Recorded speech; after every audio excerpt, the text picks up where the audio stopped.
Hey, thanks so much for supporting our program. Tipping points are typically only something you can look at in the rearview mirror. You can only look at and recognize them after they've already happened. A tipping point is where something has reached the point where it literally cannot be stopped. You know, the ball rolling across the bed, and then it hits the very end and it starts falling off the edge of the bed toward the floor. That's a tipping point, right? Yeah, I mean, we all understand this. We have reached a major tipping point with the climate, and nobody's even talking about it, which is mind-boggling. I mean, John Schwartz wrote a piece for the New York Times. Jessica Corbett wrote a piece for Common Dreams. But these are not getting anything close to the publicity that they should.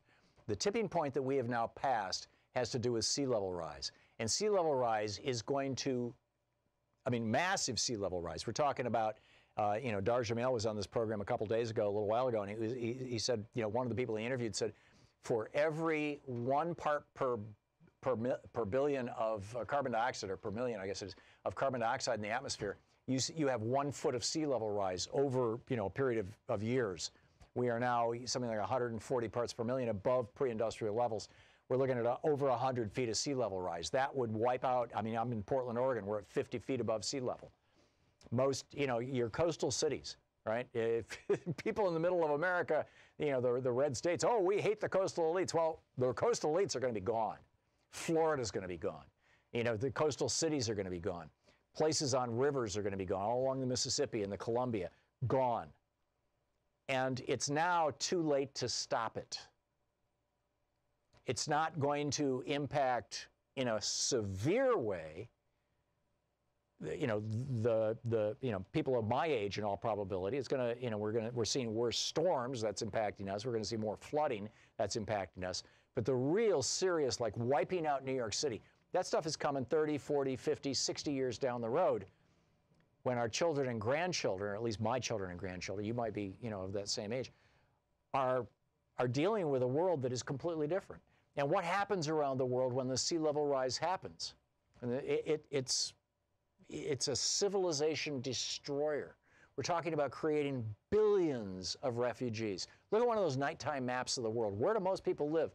On the seacoast. Why? Because food and transportation. I mean, the seas, the oceans, this is how we've moved around. The Arctic ice loss in 2012 was more than 400 billion tons a year. And that was just out of Greenland. We're seeing in Antarctica in the 1980s, they were losing 40 billion tons of ice a year. Now they're losing 250 billion tons of ice a year. The tipping point that we have passed is that prior to about 4 years ago, in the winter, there would be a refreeze. In other words, during the summer, you have an ice loss, ice melts, goes into the oceans. But in the winter, it would freeze and you'd have snow, and it would kind of reclaim some of the glaciers, some of the ice pack. That has now completely come to an end in both Greenland and Antarctica. Both of those places now, in the winter, only slow down the rate of loss. They don't reverse the rate of loss any longer. We have passed a tipping point. We have passed a point of no return. You've got Alexandria Ocasio-Cortez out there saying, the world is going to end in 12 years and nobody's even talking about it. Well, it's a little bit of hyperbole. The world isn't going to end in 12 years, but according to the IPCC, if we don't do something in the next 12 years, something major, like turn the whole world off fossil fuels in a 12-year period, and by the way, it's 11 years now, this is last year's report, then it's too late to stop even the worst consequences, which would be massive droughts, horrible storms, massive flooding. Obviously the flooding is coming no matter what. And still, you've got, there was a conference just last week that was sponsored in part by Google and Facebook that was featuring climate deniers. It was for young libertarians, and they had this group there saying, carbon dioxide is good, it's plant food, don't you know?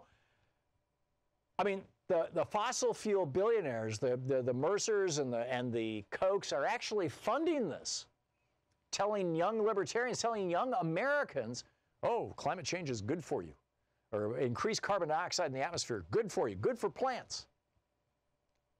This is an existential crisis, existential as in threatening existence. We have to pay attention to this.